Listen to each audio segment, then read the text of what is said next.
South ने बॉलीवुड को दे दिया है एक और करंट। जबरदस्त झटका मारा 440 वॉट सीधा। यदि बात हो रही है दीपिका पादुकोण की, दीपिका पादुकोण फैंस के लिए ये खबर अच्छी नहीं है। डेफिनेटली उनको थोड़ी सी परेशानी होगी इससे, क्योंकि एक high profile film, high budget film जिसके अंदर दीपिका पादुकोण का रोल था, उससे उन्हें बाहर का रास्ता दिखा दिया गया है। नमस्कार, मेरा नाम है मनीष शर्मा और आप देख रहे हैं जनगण मन रिएक्ट्स। ये साउथ वर्सेस बॉलीवुड। अच्छा, दीपिका तो बेसिकली साउथ से आती है, लेकिन उनकी जो बेसिकली फिल्म इंडस्ट्री है वो बॉलीवुड है। अब कहानी क्या हो रही है कि दीपिका पादुकोण पहले स्प्लिट से बाहर हुई, संदीप रेड्डी वंगा ने तो खुला मोर्चा खोल दिया था उनके खिलाफ में।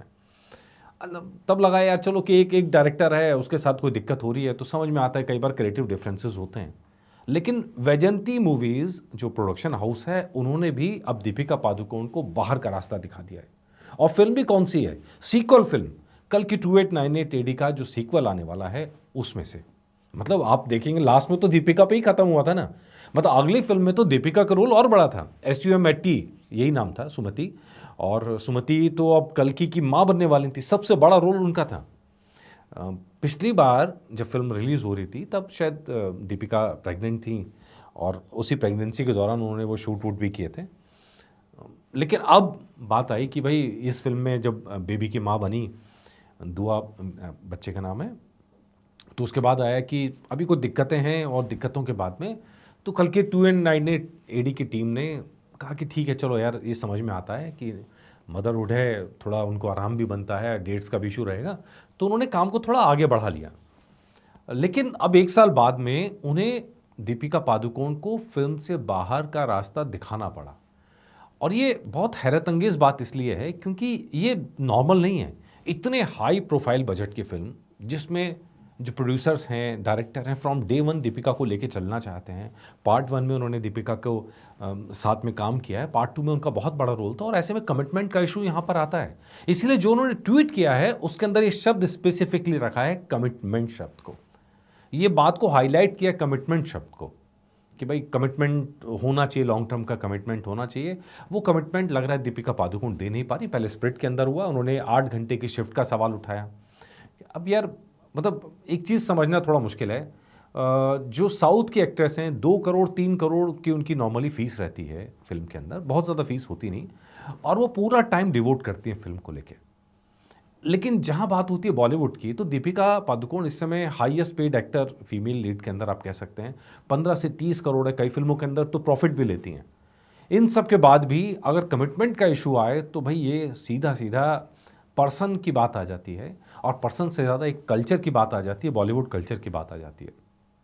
चलिए, दीपिका पादुकोण है, बहुत बड़ी हस्ती है डेफिनेटली, तो अपनी शर्तों पे काम करना चाहती है, यहाँ तक बात समझ में आता है। लेकिन एक के बाद एक प्रोड्यूसर्स अगर ये सवाल उठाने लगे कमिटमेंट को लेके, क्रिएटिव डिफरेंसेस को लेके, तो ये सवाल बहुत बड़ा हो जाता है। इससे पहले आपको याद होगा साउथ से ही रणबीर जो हैं, रणबीर सिंह, उनको भी इसी तरह बाहर का रास्ता दिखा दिया गया था। वो भी टॉलीवुड की फिल्म थी, तेलुगु फिल्म थी।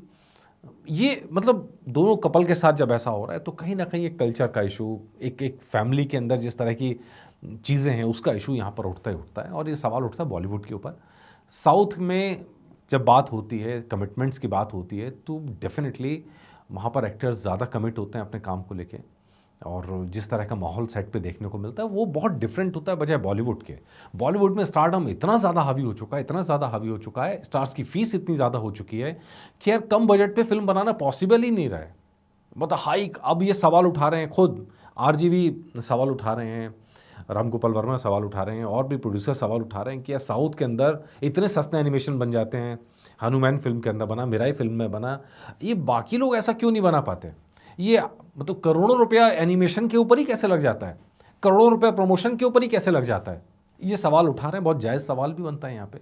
और ऐसे में ही सवाल बनता है दीपिका के ऊपर कि भाई मतलब फैंस तो एक्सपेक्ट कर रहे थे कि उनका रोल होगा, और डेफिनेटली अहम किरदार होगा, लेकिन ऐसे अहम मौके पे काफ़ी वेट करने के बाद भी इस तरह उनका साइड हो जाना, साइडलाइन हो जाना, करना पड़ा साइडलाइन, ये बहुत बड़े सोचने की बात है खुद उनके लिए भी।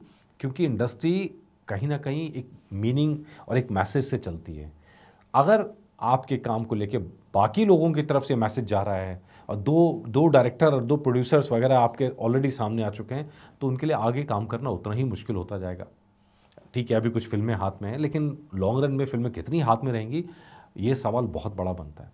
तो खैर, हम तो सिर्फ यही कह सकते हैं कि बॉलीवुड, सिर्फ ये दीपिका की बात नहीं है, बॉलीवुड के साथ भी दिक्कत है। इससे पहले आर मुरुगदास ने सवाल उठाया था कि सलमान खान सुबह के शूट के लिए रात को सेट पे पहुंचते थे। तो इस तरह के सवाल बहुत सारे, एक स्टार के लिए, बहुत सारे स्टार्स के लिए। कई कई स्टार्स तो ऐसे हैं, वो दिन में 3 बजे, तो दोपहर को 3 बजे तो सो के उठते हैं, तो शूट क्या करेंगे दिन के अंदर। तो ये इस तरह की चीज़ें बहुत सारी हैं। सोचना चाहिए, बॉलीवुड में जो काम कर रहे हैं उनको भी सोचना चाहिए कि इस तरह अगर चलेगा तो भैया बॉलीवुड का क्या ही ठिकाना है फिर। आप बताइए इस बारे में आपकी राय क्या है, कमेंट करके ज़रूर बताइएगा। नमस्कार।